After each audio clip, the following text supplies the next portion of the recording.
Chapter 2. Sikorsky's dreams are a recurring rogues gallery of childish horrors. Chief among the monsters that populate the dreamscape is a dog named Soap Sally, so named for the endless wellspring of white foam that steamed as it fell from the critter's parted muzzle. If Sikorsky were to meditate on the existence of Soap Sally, he would probably find that the dog was a character invented by his father to scare him into being good.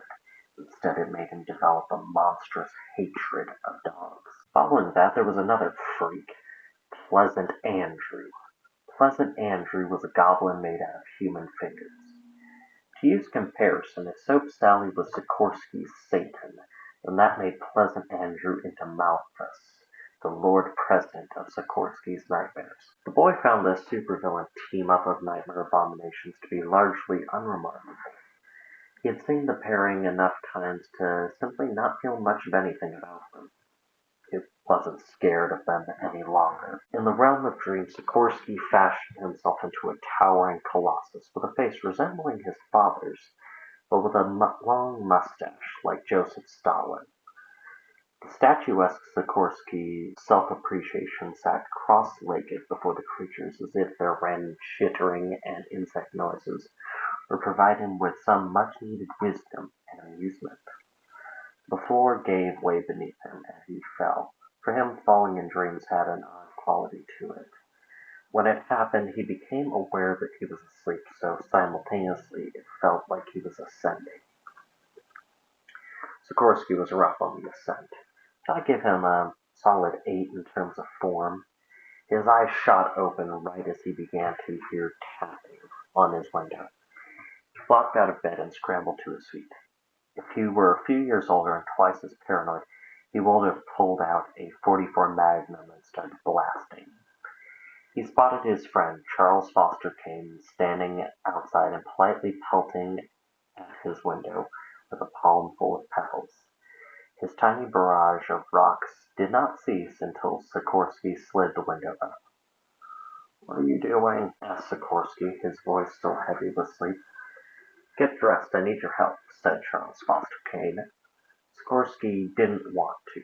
He wanted to wrap his body in blankets, return to sleep so he could slice Soap Sally off like deli meat. But the two elements that made him favor Charles Foster Kane were: to him, Charles Foster Kane was a natural leader. He respected his opinion on all matters. 2. Charles Foster Kane said he needed his help.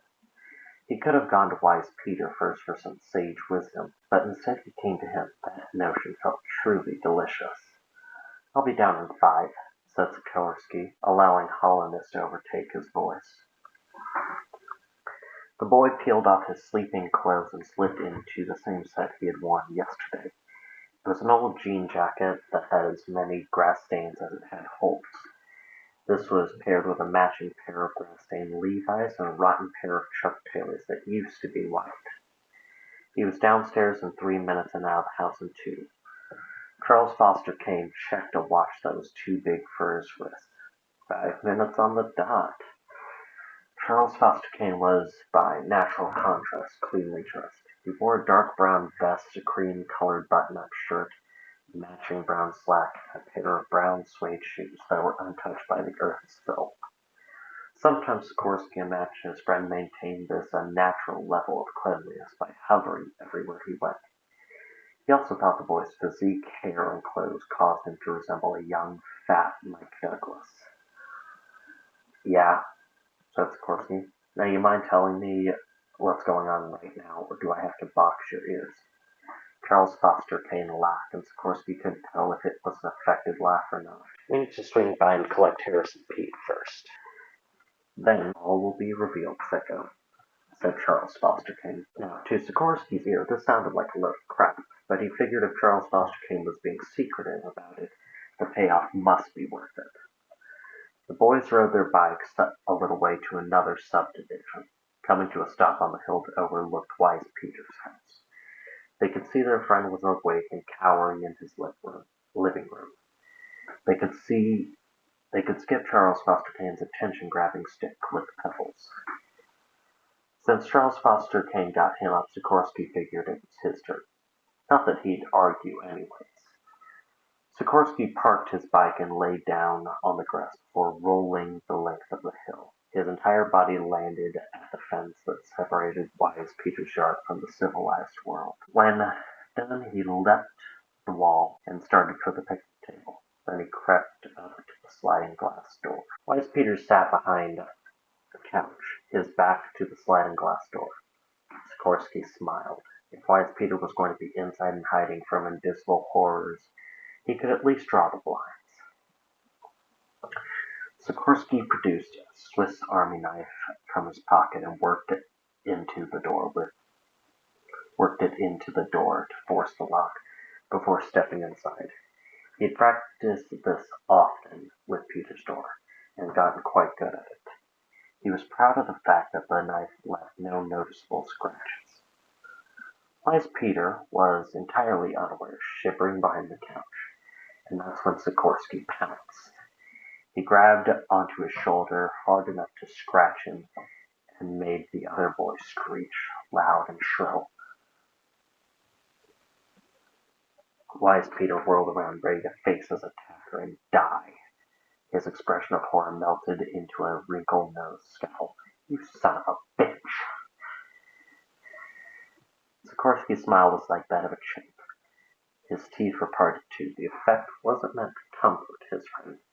They both knew that. Similarly, staring down the dark passage past Sikorsky's teeth reminded Wise Peter that hell was indeed real, and Sikorsky was one of the people in his life that embodied this fact. "What do you want from me, sicko?" asked Wise Peter. "I don't want anything from you," said Sikorsky, moving his jaw like a ventriloquist dummy when he spoke. "Charles Foster Kane asked me to see something, and he wants me to bring you and Harris along.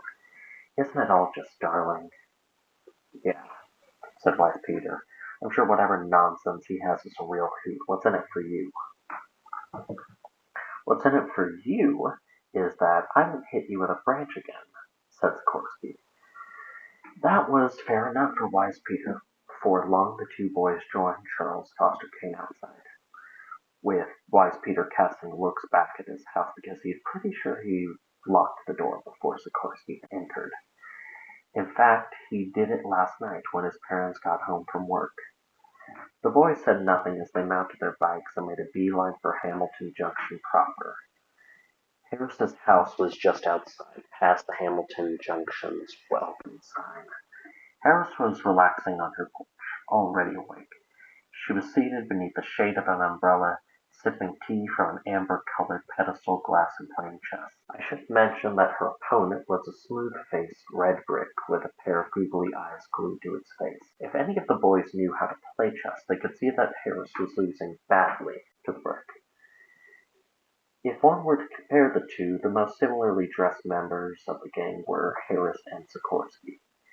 Harris wore grass-stained overalls and a red and white striped shirt that on one occasion earned her the mocking designation of mime. "Hey guys," said Harris, turning away from the game. "You're up early. Did something happen?" "Maybe," said Charles Foster Kane. "Are you coming with us to find out?" Harris paused and looked over at the brick that rested opposite her. "Rick says you guys need to get lost." "Funny," said Charles Foster Kane.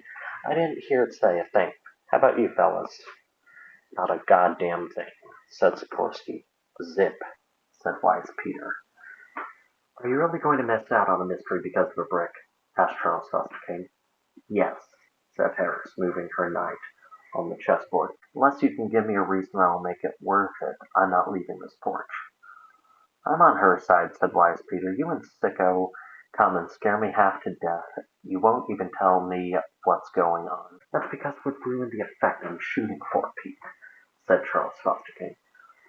"How are any of us supposed to learn a thing if we don't approach the situation with virgin eyes and clean ears?" Sikorsky snickered because his friend said virgin. "Sell me on it," said Harris. "Make me want what it is you have."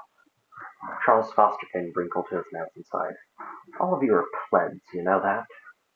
"Okay. What if I told you guys that Brian Bright is dead?" The entire group slipped into a frozen silence as they considered their friend's words carefully. They all looked at Charles Fosterkin and then their eyes darted between each other. "I call bullshit," said Harris, breaking the silence. "I think you're making it up because you want to get us to follow you somewhere." "He's telling the truth," said Sikorsky coldly. "I can tell when our fat friend fids, and this ain't a moment like that." Wise Peter looked from Sikorsky and then to Harris and nodded. "Fine," relented Harris. "I'll tag along, and we'll see where it goes." Harris grabbed a pillowcase and stuffed Brick inside it before grabbing her leg. Brick's seat was the reinforced basket on the front of her rusty pink Schwinn.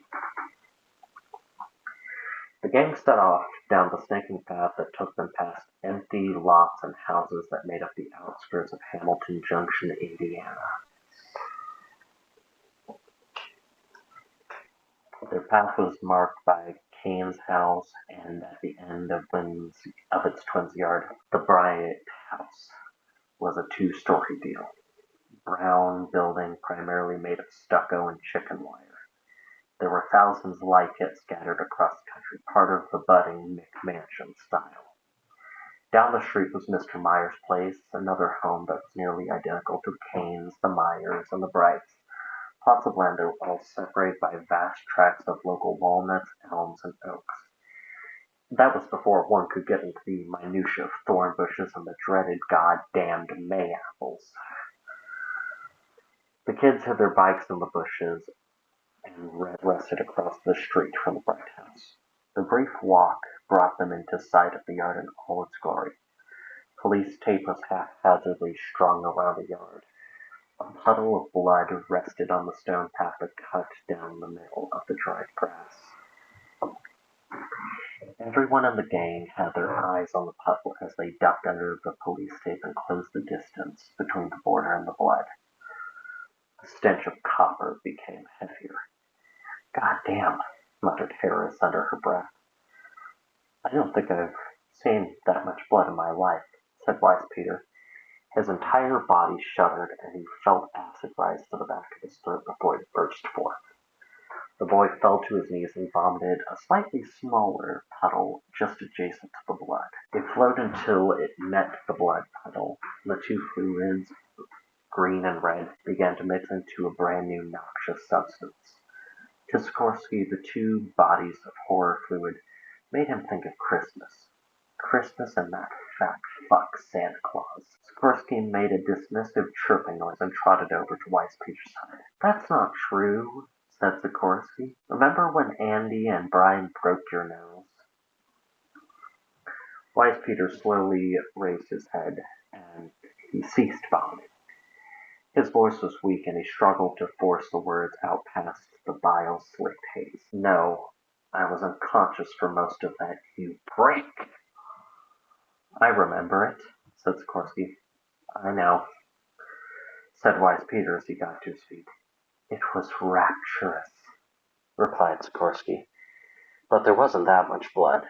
In this yard, sweet Jesus, it's like a pond." "We know, sicko," chided Harris. "We have eyes with which we can see." She looked over at Wise Peter and once more spoke for the Brick. "Brick says you're frickin' gross, Pete." He was at his full height again, Wise Peter. Harris laid him low with a nice hard slug to the chest, staggering the tall, scrawny boy. This made Sikorsky laugh, but he stepped between the boy and the girl. For as much as he wanted to see his friends get into a row, he wanted to see the crime scene more. A fight would get between them. A fight would put a stop to that, or at the very best delay it. And he wanted to see things before the cops showed up again to do whatever the hell it was they did at crime scene. They would put a nice fat kibosh on that. Charles Foster Kane sauntered forward, imitating a detective he had seen on TV. His mouth twisted around as he regarded this sight of untold carnage, trying to figure out how his face would look in the setting. He tucked his thumbs into the pockets of his slacks and cast his head back, wearing an affected scowl. He turned and shouted, "Come on, you louts, I want to see what's up here before somebody sees us." He stepped forward, making a beeline for the house. The other kids rushed after him, stepping around the twin puddles. That is to say, everyone except for Sikorsky. Sikorsky splashed in the puddle like a toddler playing in the rain, and then he proceeded to leave a trail of bloody shoe prints that ran the length of the walkway up to the door, which was left wide open. "Nice going, numbnut," said Harris as she gestured down to the crimson kicks and back to Sikorsky's macabre trail. She pressed her ear against Brick and received a new spontaneous message. "Brick says the cops will finger you for the killer and hunt you down like a dog." Charles Foster Kane saw an opportunity and took it with a smile on his face. "True. They'll probably cut your head off and bury you somewhere, like a vampire." "Can we please stop discussing decapitation, guys?" begged Wise Peter. "My stomach is killing me. I'd very much like to hurry and go home." "Can you stop being such a pussy, Pete?" asked Sikorsky. "After all, shouldn't this be cathartic for you? Brian used to kick the shit out of you way worse than he did any of us, and now he's stinking up the town morgue." "That doesn't mean I wanted him dead. At least I didn't want to—" "Shut the fuck up, sicko," shouted Wise Peter. "Will both of you idiots shut up?" asked Charles Foster Kane as he focused on the towering Wise Peter and the shrimpy Sikorsky. "This is a mystery and we're going to solve it, even if Brian wasn't else. Right now, as it stands, the most useful people here are me and Sicko. The rest of you are witnesses." Sikorsky stuck out his tongue at Wise Peter and then paired it with a friendly smile, batting his eyelashes to further rub salt in the wound. Sikorsky then chanted, "Ooh-wee, sha, sha, coo, yeah. All the hippies sing together." "Shut the hell up, Sasha," said Harris. "When has Sikorsky ever been useful to anyone?" asked Wise Peter aghast. "Don't talk about me like I'm not in the room," howled Sikorsky. Charles Foster Kane ignored his friend's various outbursts and focused solely on Sikorsky, who was 15, stood at 4'11", and smelled like sour milk. "Sikorsky," said Charles Foster Kane, gesturing to the living room, "what do you make of this scene, bud?" The living room had been completely trashed. An antique shelf full of fine china had been tipped over, its contents reduced to white shards, while the couches and chairs suffered various rips and slashes. "I'd say," said Sikorsky as he rubbed his bloody shoes on the carpet, "all this shit is staged to hell and back to make it look like a break-in. I bet if we went snooping upstairs, we'd find Mr. Bright's precious jewels and cash untouched. How do you figure?" "That's what I would do," said Sikorsky, affecting a cold tone. "I'd probably take the money too, waste not want it, right?" The little shit thought that he sounded so incredibly scary and mysterious, like a badass from an action movie. He momentarily forgot that his peers towered over him. He looked between each of them as they all struggled to maintain composure, as the laughter suddenly burst free from all of them. "All of you can eat shit. I'm the meanest man on the planet," shouted Sikorsky. Sikorsky pushed back and went around the room. His eyes narrowed as he peered around, taking in all of the detritus that had been flung everywhere like so much shit from the sewer of a hippopotamus. Sikorsky crouched down and extended his arm to draw his friend's attention to the shoes and destroyed matter on the floor. "See this?" "What are we meant to see?" asked Harris. "These are Mr. Bright's shoes, meaning he fled from the house without them," said Sikorsky. "I reckon that puddle out there used to be Mr. Bright. The killer must have chased him through the whole house like something out of Scooby-Doo." Slowly, Sikorsky unfurled his body as he rose to his not very considerable height. "Let's go see Brian's room," said Sikorsky with a jack-o'-lantern grin. Wise Peter wrinkled his nose into a mild scowl, but he followed his friends up the stairs all the same. He'd be fucked before he'd let them leave him alone in the middle of a murder house. Brian's room was at the far end of the hallway, and the cops hadn't even bothered to shut the light off. If the front yard was a puddle, then Brian's room was a swamp. The carpet absorbed great lakes of blood, and the air smelled like mildew and pennies. There was something else in the air that gave off the same stench as a public urinal, but the only relief from the orchestra of foul smells was the breeze that came in through Brian's open window. The killer entered the house through that window. said Sikorsky, gesturing to it. On the second floor, asked Wise Peter as he felt the bile sting the back of his throat, and he looked up at the ceiling to avoid seeing the bloody mess around them. Of course, said Sikorsky, no one would expect it. Take out the strongest person first, because, let's face it, Mr. Bright was basically veal at that point. My best guess is the Gillard got to Brian while he was asleep and split him open like a goddamned fish. That was enough for Wise Peter. He felt the acid sting in the back of his throat again. Just like before in the yard, it sent him to his knees. Tears flowed from his eyes as he vomited. He didn't even know where it was coming from. He couldn't throw up anything else. His stomach continued to squeeze and heave as it forced up every little thing. Then when it all ceased, he began to scream. "My God!"